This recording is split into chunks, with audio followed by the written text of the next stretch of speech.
Hi, welcome to HardReset.Info channel dear viewers. In front of me, Canon Pixma MG5700 series, and I'm gonna show you how to insert the paper in.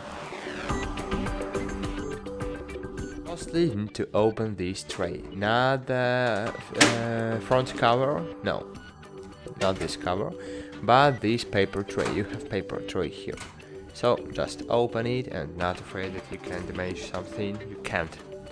So great, and here you have the other tray, so you just need to open it too. It's too easy to do, so just open it. And here we can insert the papers and the letters too.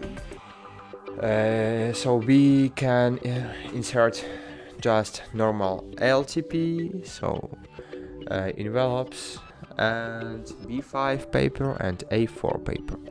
So you just need to decide what type of paper you want to insert and then just insert it. For example, I want to insert normal A4 paper and I just need to insert it. That's it. Thanks for watching, like this video, subscribe to our channel, and bye! See you!